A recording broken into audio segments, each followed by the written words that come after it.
Hello, my name's Allison Merker Garner. This is Musical Minds Volume 3 for late intermediate and early advanced students on violin, viola, cello, and piano.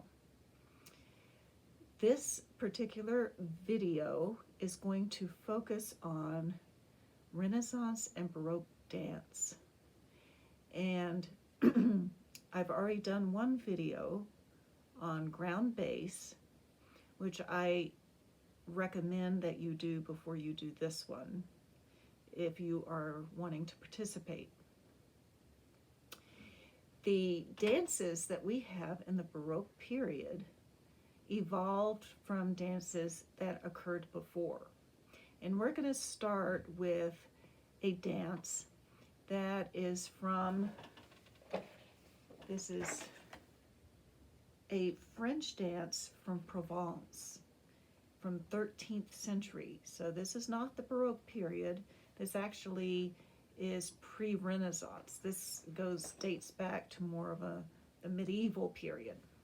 All right, and it's called When I See Winter Return, and it is a social dance called a Brunel. And the melody I have scored for the violin goes like this.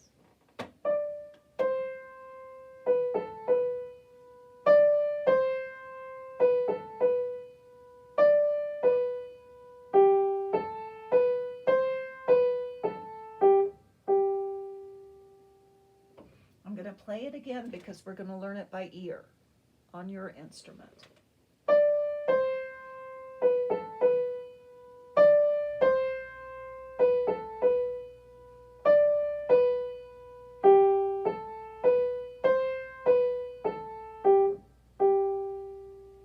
So I want you to play your tonic note.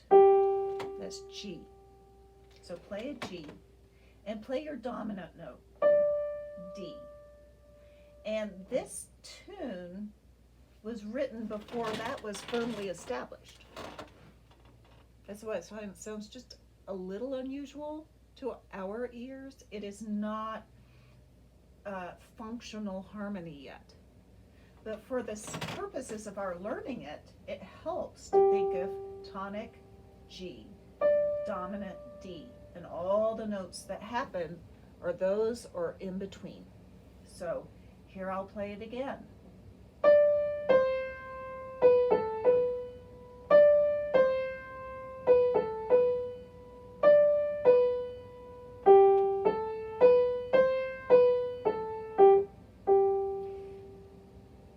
We have some of the patterns from Musical Minds 1 and 2 in here. We have Mi, Re, Do, and Do, Re, Mi. It happens at the end where we have and all right, so let's play Do, Re, Mi, go up to a Fa, and then Mi, Re, Do, and play Do again. Okay, so that's one part in here. We also have a So, Mi, Do, or Do, Mi, So. So we have those notes. So let's play So, Mi, Do. Okay, we've got that one in there. And then here's the beginning.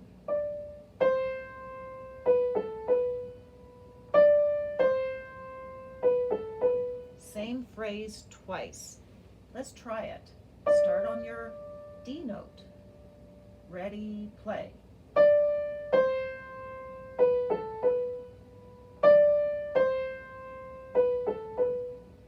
And then it changes. That's where we have our So, Mi, Do, right? So let's add that to what we know. Ready, play.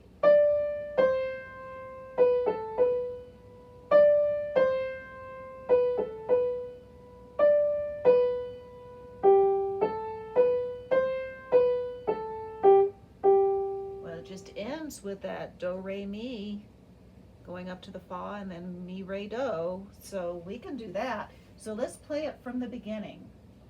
starting on our D. Ready and go. 1, 2, 3.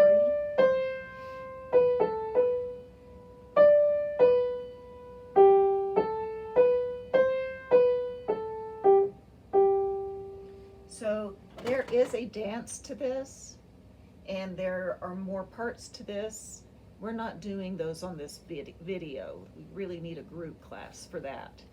But I think there's still things we can take out of this to parlay into a lesson that we can do online. So that melody there is done by a stringed instrument. I have it scored for violin. It could be viola, it could be cello. But that is a stringed instrument. Then we need people playing the percussion parts. So if you've done Musical Minds 1 and 2, the way we usually build things that are ensembles is we start with a melody and we accompany that with an ostinato. And our ostinato is on the tambourine. It can be on a drum, it can be on on sticks, it can be on the piano with just one note, very low. It can be done a host of different ways. It can be done on a cello. I just have it scored for a tambourine. All right, doesn't have to be that way. And it's an ostinato that goes like this.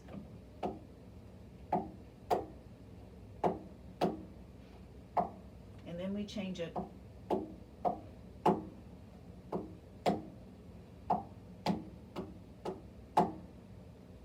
Okay, so we have the melody. Let's play the melody.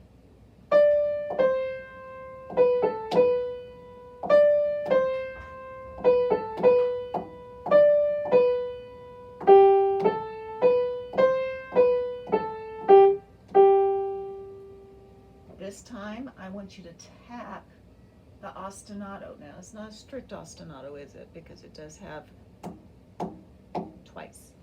So, let's try it. I'll play both parts. 1, 2.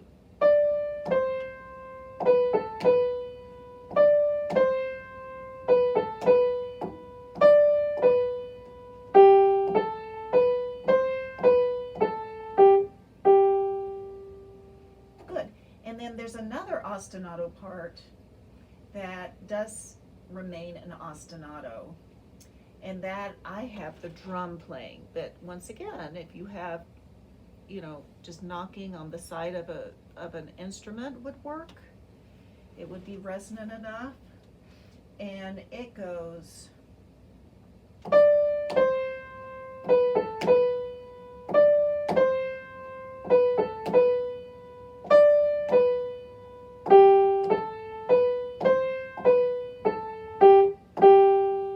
So it remains half, quarter, half, quarter. So we have an ensemble.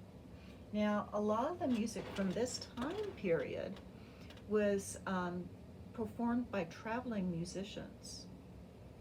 And so those people couldn't bring with them huge, expensive, fragile instruments. They had to bring with them what was portable. So drums, tambourines, that kind of thing were portable and didn't take up much space, and they could provide a percussion accompaniment to a song. This particular dance could be done without all the frills, just by doing step, step, step, step, step, step, step, step, so that the first step would take more weight and more time. The second one was just kind of quick and light. Step, hop, step, hop, step. So you feel that 1, 2, 3, the meter. So I suggest you either do that with your hands, or you can step it, or any way that you can feel how that ostinato that's what I have in the drum part and partially in the tambourine part can be felt. Now this is how we know how to play the tune, is if we know what the steps are. So let's try that just with the movement of down, up, ready, and.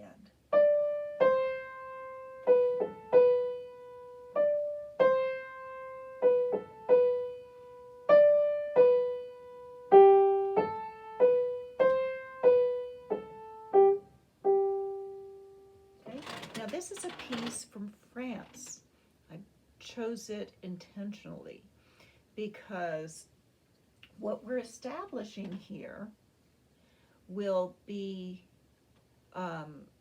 taken through the Renaissance and will evolve into what we see in the Baroque period, which we're going to get to. So for right now, that feel of down, up, and then listen to the phrases. This is also something that really is pronounced in the Baroque period, but we're already getting it in the, was this 13th century?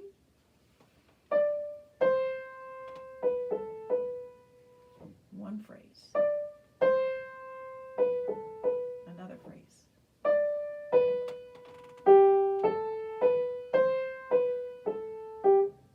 We get that all the time in the Baroque period, where we have two short phrases and then we have an answer almost that's a little bit longer. So what does all of this mean? What it means is we need to play it that way. That's what gives the signal to the dancers what to do. That gives the communication to the audience to know, oh yeah, this is one of those. Yeah, I know this. They could participate because they know how to anticipate things. So we want to play it that way. We want to play it with a little bit more stress on the first beat and on the third full measure,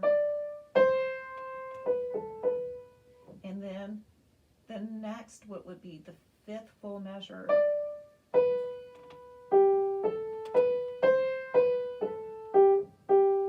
would be all one statement. And that's how we would want to play it. So this could be expanded to be much more than what we're doing online, but it does serve as a good introduction to what we're going to be getting into for this lesson, which is Baroque dance. I will read to you some of what's in my book for a background on this.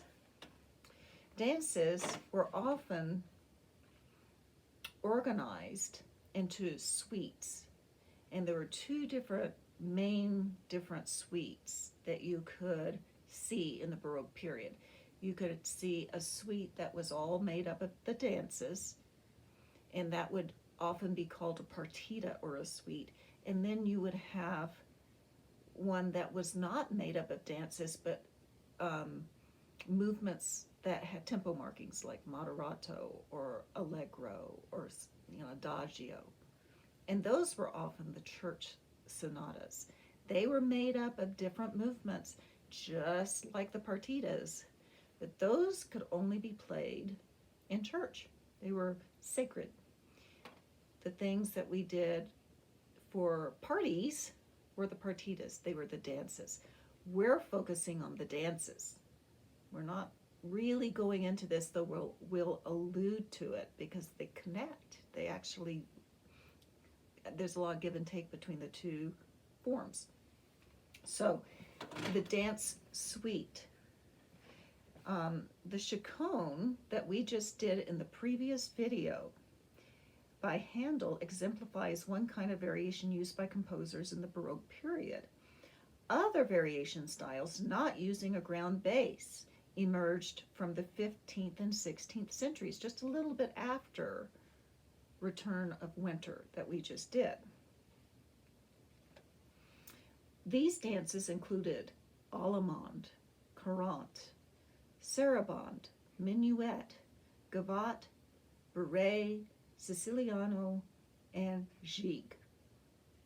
Dances were often followed by a double, which was a variation at a quicker rhythm or tempo, usually faster note values, basically. So we're going to look at a minuet first, simply because I'm sure you all have played one at some juncture in your learning an instrument. So we're familiar with minuets, correct? So here is a minuet. Now tell me how many beats are in a measure.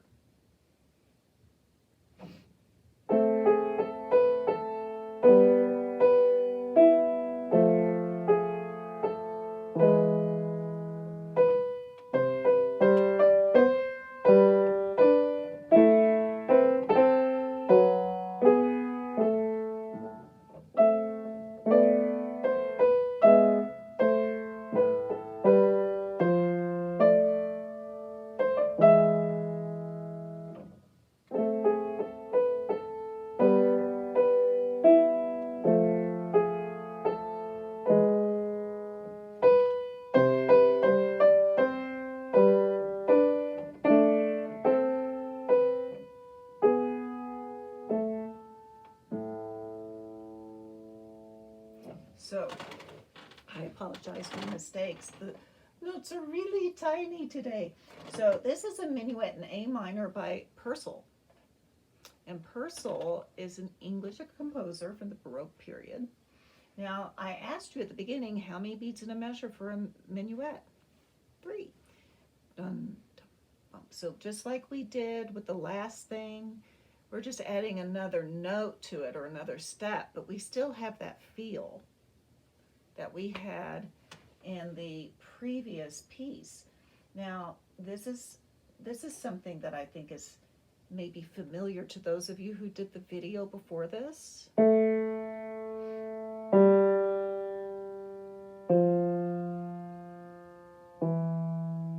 What does that sound like? It's a ground bass, isn't it? Do you remember the name of that ground bass? It's a chaconne bass. So here we've got Purcell using a chaconne bass at the beginning of this. And then we have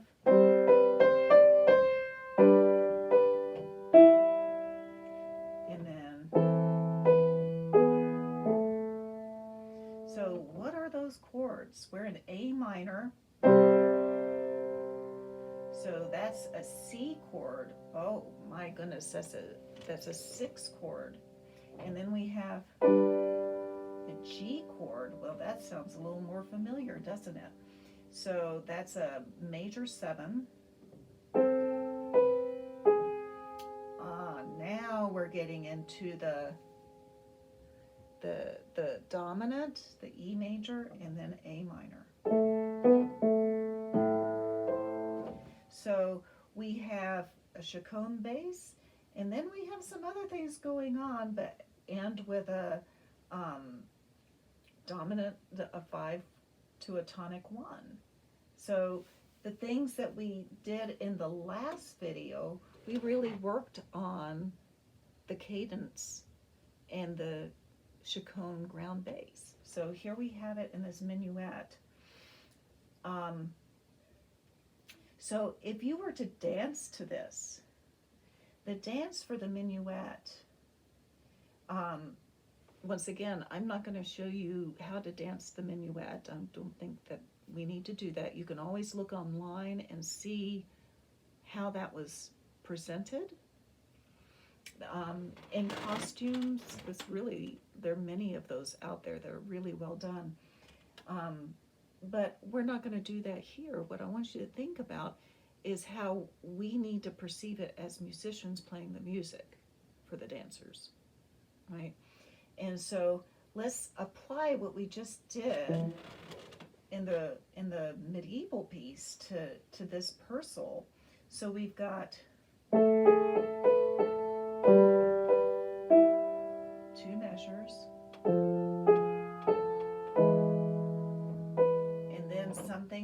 different and longer.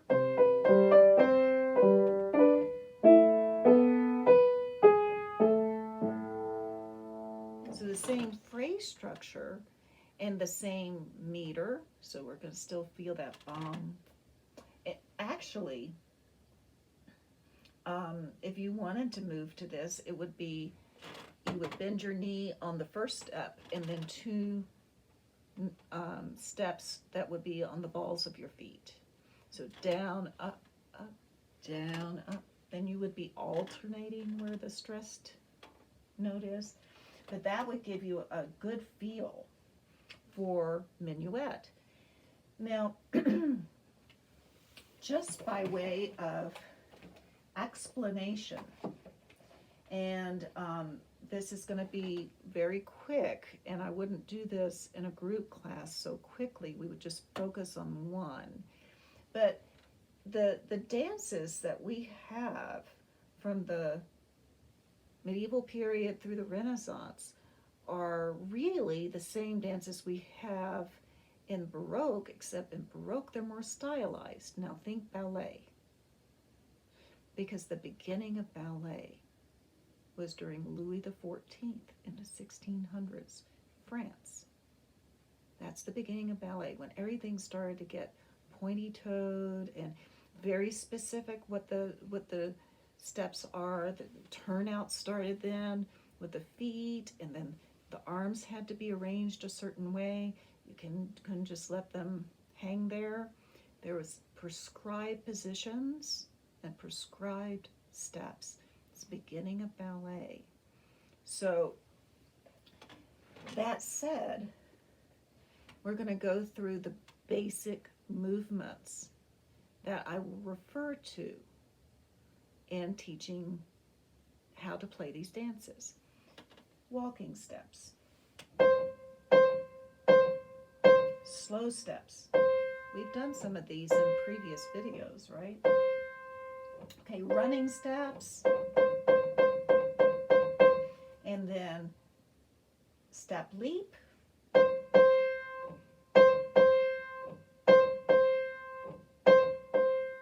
and then hopping, or a step hop, step hop. Now it's very similar to the step leap, isn't it?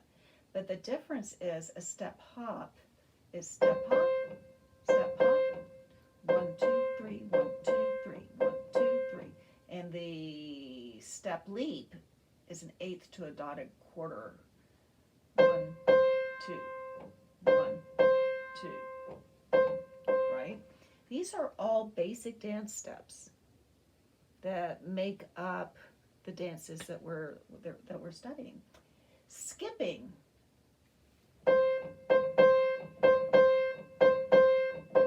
In 6/8 meter, quarter, eighth quarter, eighth quarter, eighth quarter, eighth.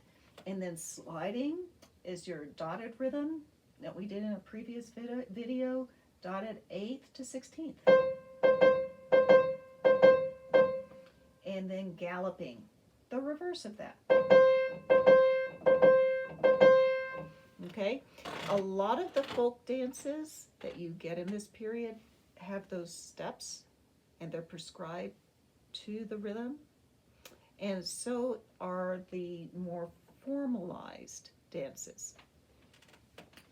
And so that said, let's look at one of these that is from France. Here we go. This one is from the Renaissance, and it is called a Gagliarda. It's a fast dance that has 6 beat phrases consisting of 2 groups of 3. The walking steps are light with a bounce. Sometimes a leg swing is added on the 4th beat. So step, step, step, swing, step, step, step, swing. So we're not in 4/4. We're actually, this is in 3/4. So this would be step, step, swing. So this one's not in 4 like some of these others. It's in 6. 2 groups of 3. and it's written by a man named Franck, and this is Renaissance. So it's a little later than the French that we just heard, and I'm going to take it as an A minor as well. So we're going to do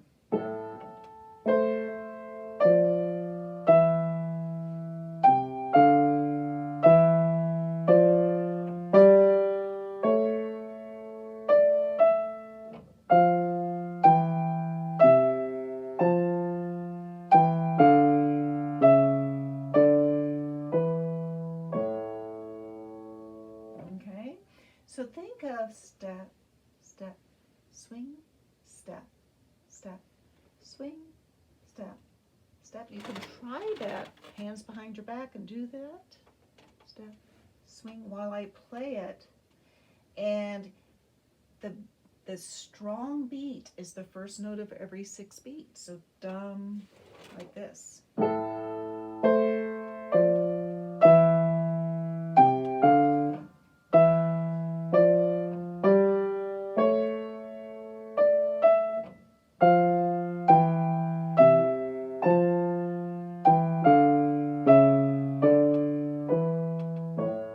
So what do we have? We have those 2 little tiny phrases and then 1 long phrase.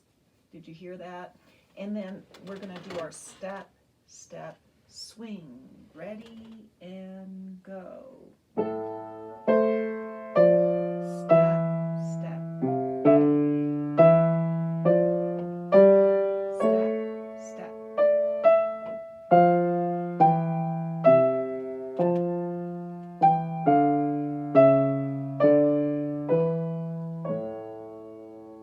Right?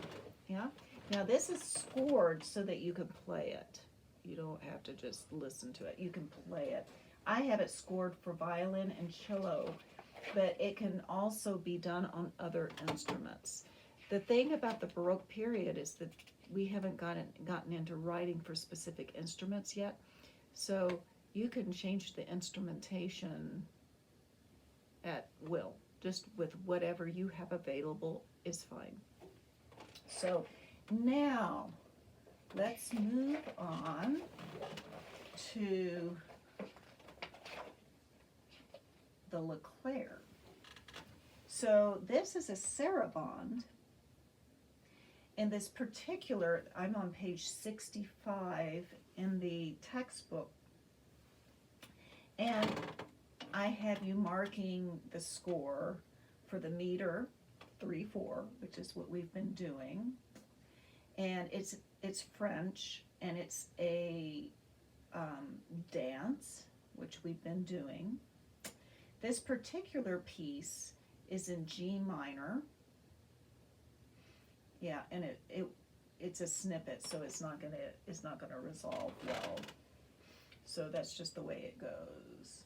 Actually, no, it's in B flat major.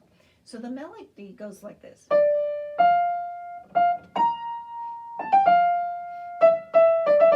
Oh.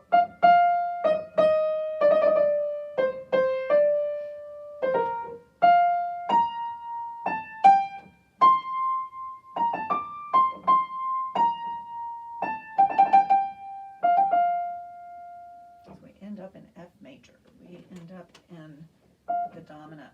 So it's going to sound like it's not finished for that reason. But my point is, here is a Baroque piece now. We're out of the Renaissance. We're still in France. And see how things have evolved. We now have parts playing the same rhythm sometimes, and we have ties going over the beat, or over the bar line and over the beat. So it's gotten much more complex than what we had in the previous piece. So it starts out like this.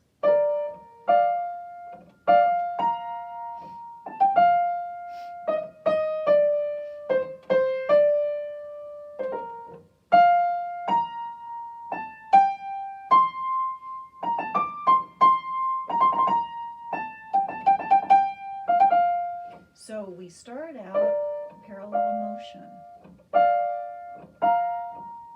and then it goes independently.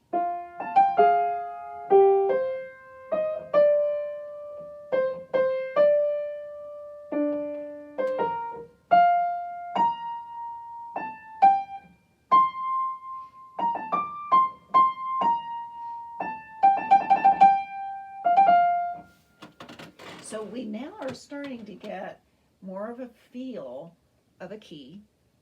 We start out in B flat major, and we're ending in F, or tonic and dominant, so that's more Baroque. We also have more complexity with the rhythm, and this is actually scored for 2 violins and cello, so it has 3 parts, and it takes this motive and then varies it.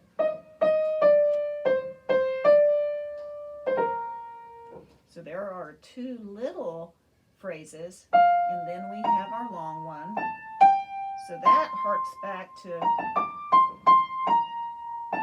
our medieval piece. So that signals the dancers where the phrasing is.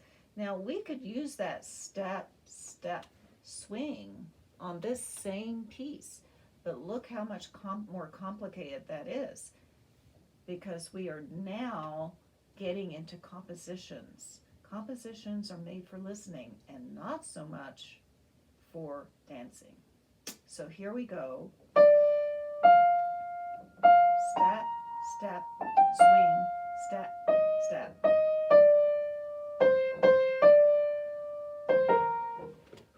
I couldn't even say it while I played that. So it's much less accessible dance-wise, which is another thing about the Baroque period. We're now getting into things that are more complex and are either designed to be danced to or listened to. And this is by Leclerc, and it is definitely designed to be listened to. So we've gotten through some dances. We're now up to the Baroque period, and a lot of the pieces, the sets that we have for dances at the beginning of the videos that are suites or partitas, if we have them for church, they're sonatas. And a lot of the same qualities we find in the dances, we're finding in the church sonatas. They're not designed to be danced to. They're not designed to be really listened to. They're designed to be worshiped to. So the similarities, though, are still there. And so I have in this book a Corelli sonata that you can play and a Scarlatti sonata that you can play that are examples of that. Here is a Couperin air. Same thing. We've got a lot of the same qualities, but it's now much more ornamental and much more complex. So the sonatas, unlike the dances that we're looking at, are now serious music. It's no longer just codifying folk dance and folk music into something that's a little bit more predictable, or maybe a little bit more polished. It's now something that can be used for just the purposes of enjoying playing and listening. So then we get into serious classical music. It really starts here in the Baroque period.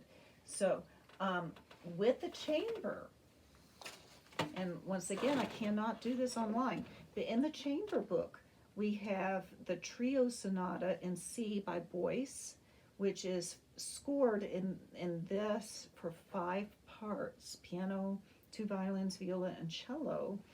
And we also have pieces like Corelli sonatas, and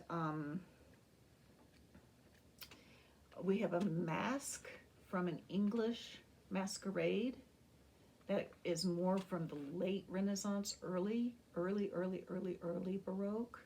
That's in here. And all of those are presented based on what we just looked at, how the influences of the dances influenced the composers who wrote those pieces, and how that has implications for how we play them.